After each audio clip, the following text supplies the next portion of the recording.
welcome to Blue Jays Today, where we've always got something to say about the Toronto Blue Jays. I'm your host, Adam Peddle. And I'm your host, Nicholas Blaylock. And today, guys, we're going to be doing like a massive umbrella conversation about everything that you need to know walking into this Toronto Blue Jays season. Before we get into it, please make sure to like, subscribe, and also a massive shout out to Believe and to all of the supporters, the listeners, the viewers that are watching on those platforms. This is the first, installment, episode, whatever you want to call it, of us joining that community. So if you want us to like rebrand this, have a different name, then please comment it down below. Let us know. But big shout out to Believe. We're super excited to be joining that community. Let's get straight into this. And I do just want to get a little bit of a preface going here about if you've been following this channel, you've been listening to our videos, you've been doing all that, following the Toronto Blue Jays offseason, you probably already know what it is that we are going to talk about, okay? We're going to look at all the big stuff here, and we're going to kind of give like a solid period on all of it. You know, like this is our thoughts on all of it walking into the season. And this is definitely for those who are just checking out the Blue Jays offseason moves. Maybe you don't follow it as intensely and you're like, oh, hey, look, what is it that we're actually got to know? What are the storylines? What are the players? Who are the new guys? And what should we expect for the Blue Jays? What are their expectations in 2023? Totally, man. With all that being said, there was a lot of switches, swaps, trades that went down with these Toronto Blue Jays, and some big changes in that lineup, in that pitching rotation. Teoscar, Hernandez, Lourdes, Gurriel Jr., some of our favorite players, they are gone, out, no longer Toronto Blue Jays. Ross Stripling, he is no longer a Toronto Blue Jay. Instead of those guys, Dalton Varsho, Kevin Kiermaier, Chris Bassett, Eric Swanson, just to name a few, kind of the four, I would argue, biggest acquisitions I think that the Toronto Blue Jays made this offseason. Obviously, there was a lot of, smaller ones here and there. But these, I feel like, are the four big, they're the headliners. They're the headliners for these Blue Jays. Yeah, and I think, like we all know, we kind of have seen this kind of move coming all offseason. Obviously, you had Teoscar Hernandez. He was only here for another year. Same with Lourdes Gurriel Jr. So, and with not winning a single game in the playoffs, you kind of felt like there was going to be some sort of move, at least you hoped there would be some sort of dramatic move to shake up the roster. And last year, Blue Jays, we really didn't prevent many runs, and we brought in guys to help do that. Dalton Varsho is one of those guys that had the most outs above average save last year. So for those who don't know, like that is a metric that measures how many outs are you saving compared to the average player. And he was leading all of MLB. So they're bringing over Dalton Varsho. He's also a lefty with a bit of thunder power in that bat. And what is something that we should probably be looking for Dalton Varsho in this year? Well, I mean, he is a big power lefty. I mean, looking at his numbers, he's good, not great with the stick. And I think that we have to see a little bit more on base from Dalton Varsho, because just slightly over 300 on base, 302 is what he had last year. 306 is his on base percentage across his entire career so far. As far as I'm concerned, that's not good enough. Especially considering what it was the Toronto Blue Jays gave up to acquire this guy, being Gabriel Moreno, the literal #1 prospect in all of baseball. That's not good enough. You got the short porch right now, even shorter than freaking Yankee Stadium. You got that short porch, so you should be belting home runs over there. So I want to see a lot of power, and I want to see you work that count and get that on base percentage to at least 325. Yeah, I mean, I'm actually, funny enough, going to make a video room talking about some sort of stats you should be looking for in these Toronto Blue Jays, and one of them is Dalton Varsho's on-base percentage. Look, we want to acquire a left-handed impact bat. Last year, you saw pitchers fall into this rhythm of slider, slider, slider, breaking stuff away, and you really saw it a lot with Vladdy and Bo and all the big guys. You get into that rhythm. But if you want to mix that up and make them change the way they attack different players, and the way they do that is based on which side of the plate that they're standing on. So if you want Dalton Varsho to be in the top part of the lineup in between Vlad and Bo and Springer, he needs to get on base more, man. Like 302, like that's not enough. We compare Dalton Varsho a lot to Matt Chapman in terms of his low batting average, his great defense, and his power. But even Matt Chapman had a batting or an on base of 324. That's still higher than Dalton Varsho. So what I'm looking for is I got to see Dalton Varsho get comfortable with the boys, get comfortable in the defense, in the lineup, and start to take some notes of what is George Springer doing. Vladdy on his good year in 2021. Kirk, who is the greatest eye. Bichette, one of the best eyes on the Toronto Blue Jays. Just try to implement a little bit of that game. Be patient at the plate, especially if you have good players hitting behind you. Well, and I'll tell you what, I think the Matt Chapman comparison is a very good one, but I'm going to come out and say right now, I didn't trade, Toronto Blue Jays didn't trade for Matt Chapman of last year. No. He was good. He was good. Oh, he was amazing. But it's like they traded the amount that they gave up. I think that they want to have Matt Chapman of 2018, 2019. And I'm speaking about this from Dalton Varsho's perspective, right? Matt Chapman, we've seen it. If that's the comparison, that's the player that you can be. I mean, I think that Dalton Varsho has the potential to put up the numbers that Matt Chapman did in 2018, 2019, where he was in kind of MVP conversations, right? Like literally like 850 OPS, like incredible power, all of that stuff. I didn't trade for just 27 home runs and kind of a low batting average. I want more. So that's definitely going to be something to look forward to with Dalton Varsho. I think he is more than capable of doing it. And I know that the Toronto Blue Jays feel that way as well, considering they went out and shipped off so much to get him. Yeah. But just watching him develop, watching his plate discipline is going to be a big storyline, I think. Yeah, I agree. And I mean, we can make a quick comment here about newly acquired Kevin Kiermaier. If you're a Blue Jays fan, obviously you know who Kevin Kiermaier is. Sure. Played for Tampa Bay Rays for such a long time. And here he is over with the Toronto Blue Jays.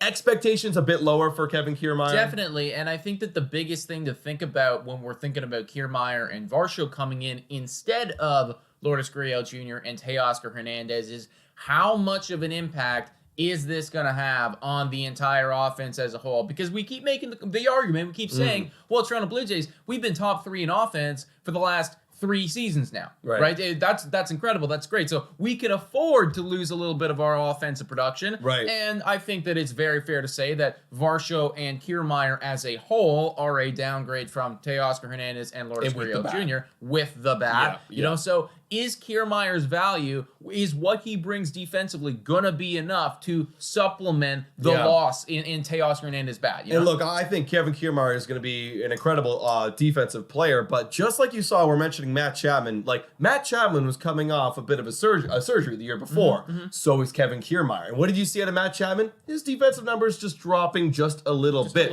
He was also hurt a little bit last year, so you got to give some credit to that. But, I mean, look, if a player's going to be hurt, they're going to be impacted on the field and with the bat. So Kevin Kiermaier, how is that hip feeling? Yeah. Is he going to be feeling good enough in center field to play every single day?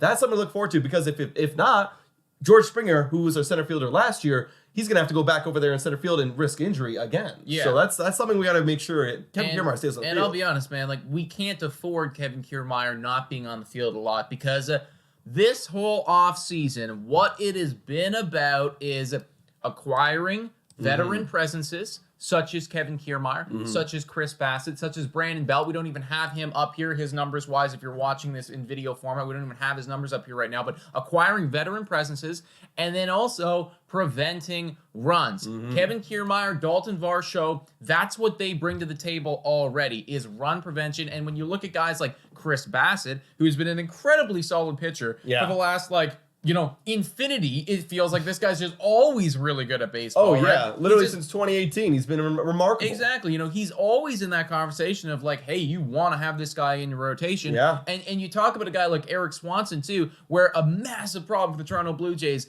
for years now has been this bullpen cannot hold up in critical moments, because we just do not have enough high leverage guys in critical moments. We always blow it in the 6th or the 7th or something like that. That shouldn't be a problem anymore when you bring in a guy like Eric Swanson, who had a 1.68 ERA last year. So we need to see the run prevention. That's why Kevin Kiermaier needs to stay healthy and be on the field. That's why Dalton Varsho needs to be as elite as he was defensively last season. And Chris Bassett and Eric Swanson, they got to come out and they got to pitch beautifully, man, because we got to lower the amount of runs we're giving up. Yeah, if those who are watching video format, Toronto Blue Jays 15th ranked in the MLB in terms of runs allowed per game. Right.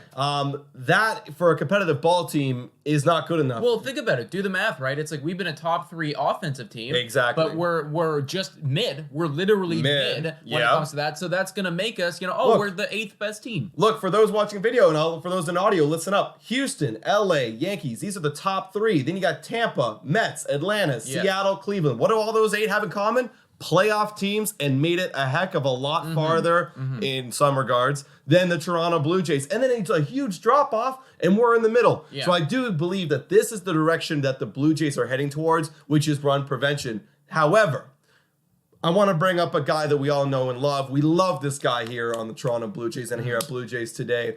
It's Bichette. Bichette. He recently got a quote-unquote extension because he was just paid for over the next 3 years, which is what he was going to be with the team anyways. But he's here. He's locked in. We love his bat. Led the league in hits twice in a row. But this guy with the defense has not been able to prevent many runs. He's actually one of the worst in outs above average in the entire MLB. Bichette, what are your thoughts on him moving forward? Now that he's got this beautiful extension, what are your thoughts on him improving and with the team in general? I think that he's definitely under a little bit of a microscope this season. Not as much as if he had fought the arbitration case and they hadn't decided to do the extension, quote-unquote extension, that they did do. But he's still going to be under a microscope. Yeah. Because they gave him 3 years. They know how much they're going to pay him for 3 years. But they didn't give him anything after that. They didn't give him anything after that. They did also make it clear, team-wise, Blue Jays made it clear that they think that he is asking for more than they would be willing to spend, right? So it's like they're right now valuing each other differently, even though they did come to a compromise. They still think that he's asking more. So I think Bichette's going to be under a big microscope because especially we've made that transition to run prevention. You are a guy that's holding us back in that regard. So yes, we love what you can do with the stick. We love what you can do with the bat. But are you going to be with the new Toronto Blue Jays? Are you gonna make this transition with us? Or are you not? And when it comes time to have those extension conversations, well, maybe, Vladimir Guerrero Jr. and Alek Manoah and all these other guys, they're going to be on the totem pole first before you, when it comes to money. Right. And now, do you think that Bichette, now that he's locked in, though, do you think you can improve defensively? Because that's the big worry. Because if he improves defensively, then there is no conversation, right? Well, I don't know if it has too much to do with money. Like, I guess now, you can argue that his focus is 100% on just playing baseball. I don't know why it wouldn't have been in the past anyways, but I think that we're really in the, put up or shut up sort of territory, right? Like, and one thing that I do want to note to everybody watching here is we've kind of exhausted the narrative, I think, of, well, they're young guys, they have growing pains. Yeah. That is fully, that's worn out on me. I think it's lost, and I really don't think that there's any validity to it. I don't even think those players want to hear that narrative. No. They want to be known as MLB veterans. Exactly. They're starting to become MLB veterans. You're in year 4, year 5 right now. Like, there really is no excuses as far as growing pains and, oh, this is a new thing. No, man, you've been here, you've done that. So if you're not doing it now, I don't see why you would start doing it, 2 years from now or something, right? This really is, I think, Bichette's last opportunity to prove to the management and prove to himself and the league as a whole that he is not only just an incredible hitting shortstop, but he can also put up defensively as well. Yeah, because if he doesn't, I feel like this is his last chance, like you're saying, to play at shortstop. You know what I mean? There has to be a legitimate conversation. He's going to play in baseball for sure next year. Yeah, for sure. He absolutely is playing for the Toronto Blue Jays. But, moving over to second base has been a narrative we've talked about quite a lot. And I know that the Toronto Blue Jays haven't talked about it, but a lot of fans are talking about it. They've been screaming, why can't we just move Bichette over to second base? Do you think that narrative starts to surface on the Toronto Blue Jays level after the season if he doesn't improve defensively? Again, man, you have guys like Dalton Varsho, Kevin Kiermaier, Matt Chapman, Gold Glove winner Vladimir Guerrero Jr. If they're all putting up and you're not putting up, then you not putting up looks so much more blatant because everyone else around you right now is really good defensively. So you are going to stand out like a sore thumb if, Matt Chapman and Guerrero are making incredible plays and Dalton Varsho is doing these diving catches and, Bichette can't field the ball properly or is overthrowing Guerrero or doing whatever it is that he does. So, again, I am fully in his camp. I fully support this guy and I wish for him the best. I want him to make that transition. But I think for the sake of him being a shortstop moving forward, or at least avoiding those inevitable conversations, put up, dude. It's time to put up defensively. I agree. And another Blue Jay, I want to transition a little bit here, that needs to put up on the pitching side of things. You know, he had a really, really bad season last year. We signed him to a long-term deal, 7-year deal, over $100 million. Talking about Jose Burrios, he really needs to put up this year because coming off his year last year, 5.23 ERA is not cute to look at on the resume. We signed this guy to be a long part of this rotation, right? He's going to be here for quite some time, 6 more years. And we need this guy to bounce back this year, God, yeah. Jose Burrios, he got his fastball destroyed last year. His strikeout rate dropped heavily. Everyone is teeing up on him. Now, you bring in people like Chris Bassett, like we talked about. That relieves a little bit of pressure. Alek Manoah putting up an incredible year, solidifying himself as the Blue Jays #1. Kevin Gausman always being there, being incredible. He's now sliding down to that #4 spot, releasing a little bit of pressure on him if he has any pressure. Is this going to be a benefit for Jose Burrios coming in 2023? Is he going to bounce back? I mean, as far as Burrios is concerned, sure. I think it's more of a benefit to Toronto Blue Jays for just having that depth, right? Right. Because if you do decide to put up another 5 ERA, well, I mean, it's not whatever, but it's also a little bit more whatever because at least we have Chris Bass and we have these other guys to fall back on. But just from a monetary standpoint, you don't pay somebody over $100 million to do that. No, you don't. You just don't, right? You can't. So Jose Burrios, if he wants to avoid the conversations or being on the inevitable lists of the most overpaid guys in MLB, you have to do better than you did last year, man. I do not want to be looking at that contract like I look at the Patron Corbin contract. Oh, yeah. Right? It's I don't want to be doing that. You were a guy who I was so high on, man. I was so high on. I think we both were. Saying he was going to be the ace this year. He was going to make a big step, sub-3 ERA. I was thinking it was a good bet to bet on Cy Young last year. I think I might have had a bet, actually. I thought it was he's pretty underrated, right? Yeah, I mean, obviously, looking at it now, damn, were we wrong? And it really did feel like it came out of nowhere, right? Because he'd had so many years. It was like Chris Bassett, you'd been good for this long, and then all of a sudden, people have just completely figured you out. I don't think so. I do think that Burrios is going to make a transition and at least do a little bit better than he did last year because with being completely honest, it's pretty hard to do worse than that. I know. And maintain a starting job in the MLB. So I think he's going to do better. Apparently, there's been conversations coming out this offseason that Pete Walker's worked a lot with him. Burrios is showing up to camp earlier than he ever has. They have maneuvered his release point because apparently that was extremely inconsistent last year. It was here, it was there. He didn't know where it was. He just kept changing. He could have been tipping his pitches in that regard, too. Could have been tipping his pitches. And he came out and said, I had no problem throwing strikes, but they were hitter strikes, not pitcher strikes, right? So, of course, they were teeing up on you. You put it right in the middle of the zone. That's got to stop. He apparently is coming out and saying that he is feeling more confident about it, which is instilling me with more confidence. But, he obviously needs to be playing a lot better than he did last year. I agree. And, you're mentioning the arm slot. You're mentioning, needing to improve almost very similar in terms of ERA. Yusei Kikuchi is another one of those storylines, guys, that you got to be looking out for. Because Yusei Kikuchi, we signed him last year to a 3-year deal, having a horrible last year, negative 1.1 WAR. That's unacceptable. 5.19 ERA.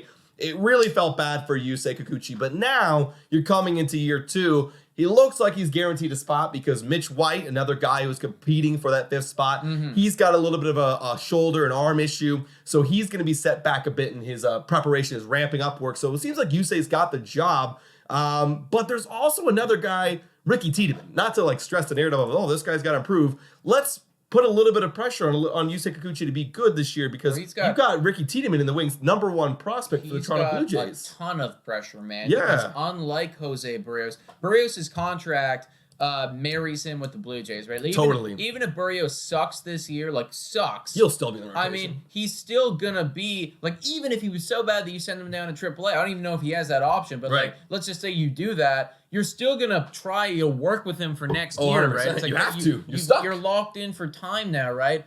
Kikuchi, though, that's not the case anymore, man. It's he had his most expensive year already last season. If he is that bad again, then I truly do believe that the Toronto Blue Jays are going to cut ties with him. So I think, and if they cut ties with Yusei Kikuchi and he's that bad, he will not have a starting job in MLB. He will not even have a job in the MLB after his contract is done, right? I think he's fighting for his MLB life right now, because when you look at the career numbers, right? Like he had one good first half of a season. He did. He had 4 or 5 years of work. He had an all-star season in 2021, but that quote-unquote, for those who don't know, that's a first half. That's an all-star first half. Yeah, Yusei Kikuchi in 4 years of the MLB has had 2 really good months of baseball, right? But we have not been able to maintain that consistently. He's fighting for his MLB life right now. He's fighting for his Blue Jays 5th spot in the rotation. I want him to do well for the sake of the Toronto Blue Jays and for the sake of just Yusei Kikuchi in general. But the good thing is, if he does decide to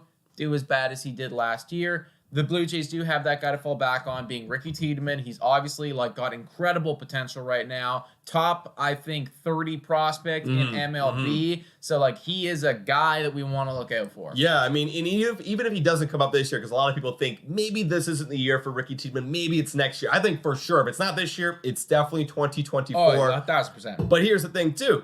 You also got Hyunjin Ryu coming back of Tommy John, and he's projected to come back somewhere in July, August, and he's expected, quote, from Blue Jays personnel, that he's going to be right back in that rotation. He's going to be built up to be a starter. No bullpen for Hyunjin Ryu, which I think Hyunjin Ryu prefers. He's been a starter his whole career, so I think that's another added pressure. And then the eventual Mitch White ramping up, too. So you got 3 different players ramping up to potentially take Yusei's job. So Yusei, right from the early get-go, Blue Jay fans, you got to be hoping that he does well, or at least Yusei's got to be hoping he does really well in order to keep that job. Yeah, I mean, he's got a lot to fight for in the first 2 months. He kind of needs to do what he did in 2021, where he had that all-star first half. He has to, man, or else if he doesn't, the leash is not nearly as long as it was last year. It will be pulled right from under him very quickly.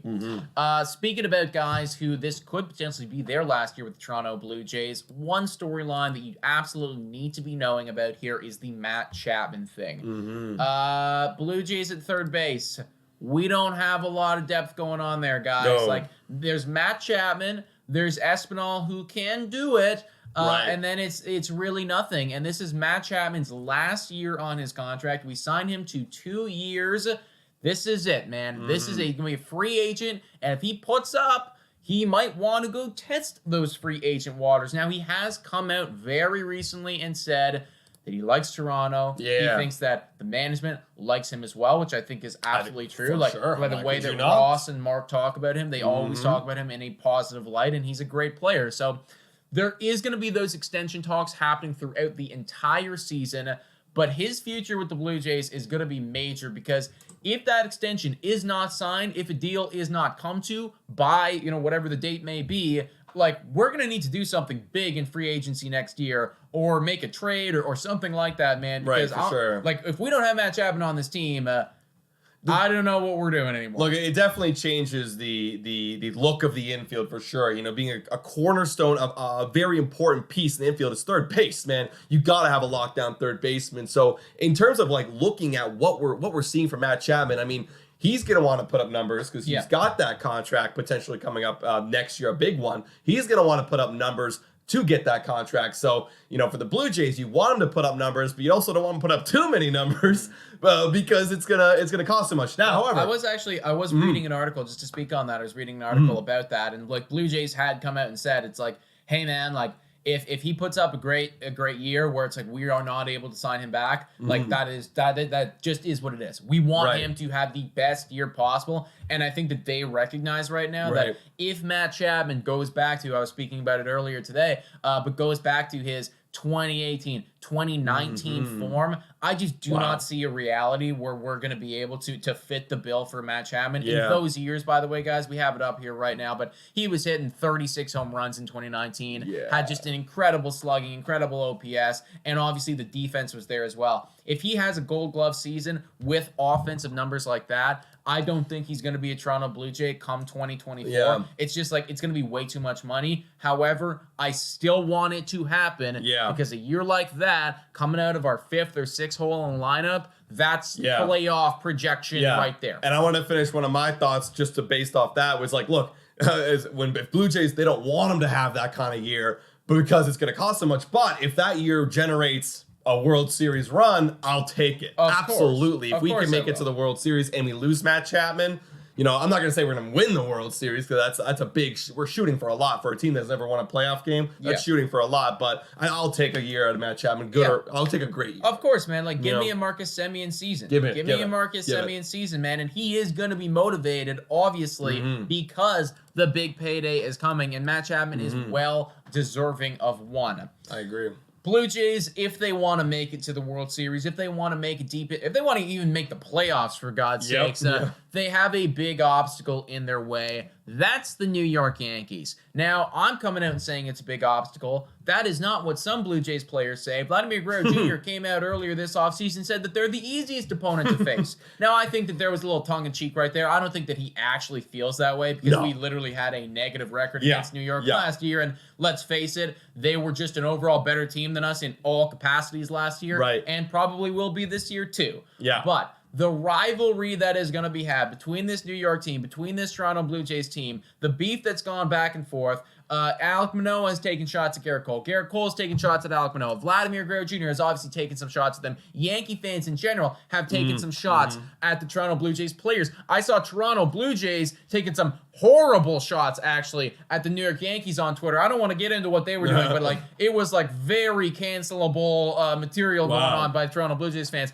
So this is a absolutely brewing tension that's going on here between these two teams, and they are the overwhelming favorites to win the division here. So just watching this rivalry go down between Blue Jays and Yankees is going to be very fascinating. Yeah, if I'm a fan, if I don't watch every single Blue Jay game, I want to circle New York Yankee games. Yeah. If I'm a Toronto Blue Jay fan, those are going to be some heated moments. There's going to be a ton of drama. You can guarantee it. The camera's going to be on Cole. The camera's going to be on Vladdy, Manoah, Judge. They're going to be the most looked at because there's been a lot of drama. Not so much Judge, but so much of the Cole and Manoah beef. There's just add a little bit to the fire here. We got to take it back to 2022 in August, right at the end. These boys that are speaking on this microphone on this podcast, I've actually been at that game where Manoah threw at Aaron Judge mistakenly.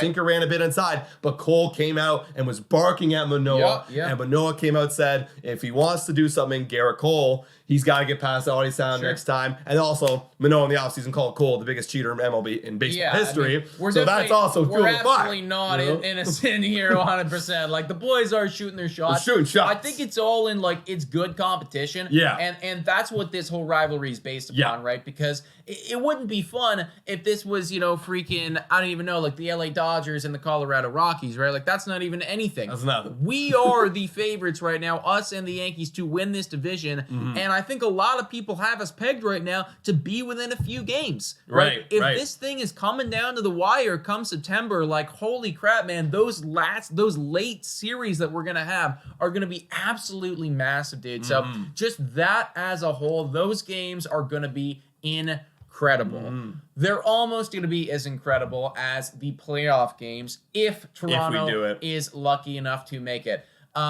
First off, I'm going to come out in here and say right now that we have to. And if we don't make playoffs, Ross, Atkins, Mark Shapiro, Schneider, I think everyone's job is on the chopping block. I don't know who's going, but it's all going to be in question right now. And I guarantee someone will at least get fired. So we do need to make playoffs. That's number one. That's a guarantee. And then when we get to playoffs, for those who haven't been keeping touch, Blue Jays, we've been to playoff twice in the last 3 years. Yeah. We haven't won a single game. In fact, we've gotten swept in both series. We're 0-4 in the playoffs since 2020. And it's reminding a lot of Toronto sports fans about the Toronto Maple Leafs, how they cannot get past the first round, even though they got a good team. Yeah. Now, I don't think it's as extreme right now as the Leafs because they've been doing it for a lot longer. They've been doing it for a lot longer, but I'll tell you right now, man, we're one season away. Oh, for sure.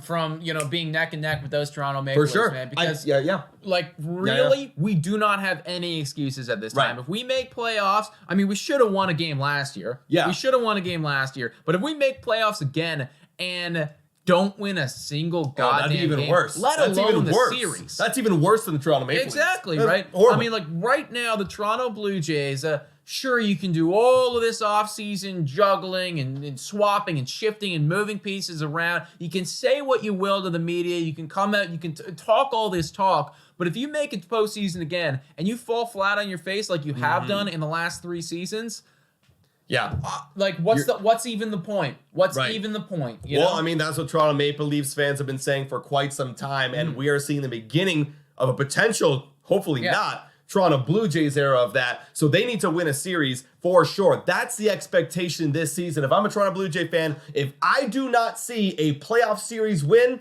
it's been a failure of a series, of a season. I mean, like, we got to nip that shit in the bud immediately. Get it done. Like, just like stop any narrative from happening. I don't want to talk about it. And you already know that if the Blue Jays make playoffs, I mean, we're already talking about it right now, but if the Blue Jays make playoffs, those are going to be the headlines. That's coming up. That's going to be the speculation, right? It's like, well, can Toronto, even win a game sort of thing? I mean, obviously they're capable, guys, but it's getting to that point where when you make it there, there's going to be even more added butterflies. Because if you do lose, what's wrong? What can you even do? It's got to be a mental thing. I mean, that's what they've said about the Maple Leafs for years. There's demons. They're fighting demons, and that's exact. And I don't want no demons. In this Toronto Blue Jays. I don't want no demons either. And I definitely don't want to get to the point, such like the Maple Leafs, where you lose the series and people are saying, "Wow, great season." Yeah, no, like last year. Like, no, for real. If they do not, even if it's going down to the last game and it's hard fought and they lose, it's still going to be a failure of a season. It still has to be a failure, right? Like, to end off all of this right now, this season for the Blue Jays needs to be better than last year. I expect at least divisional round. At least divisional round. Because if we make divisional round, either A, we win the wild card series, or B, we won the division, and that would be a win for me. Yeah, I mean, like, that would be at the very least a minor step up from last season. I'll be honest, I'm really hoping that the Blue Jays can make a push for that ALCS championship. That's really where I'm going here, and then anything past that is gravy. But at the very least, you have to finish this season off by making it to the divisional round. No more of this 8-1 blow up wild card bullshit. I don't want any more narratives of that anymore, folks. But guys, if you're watching on YouTube, comment down below what you think about this season. Are you excited? Tell me about some storylines that you guys have that we haven't talked about in this video and in this podcast. Also, please hit the like and subscribe button if you haven't already done so. Shout out to our Patreon members. $3 a month become a Patreon member, guys. You guys are freaking awesome. YouTube memberships as well. You definitely want to hop onto that. And once again, big shout out to Believe for supporting us and us joining this community. We're really excited about it, man. Yeah, guys. Thank you so much for watching. And go Jays, go!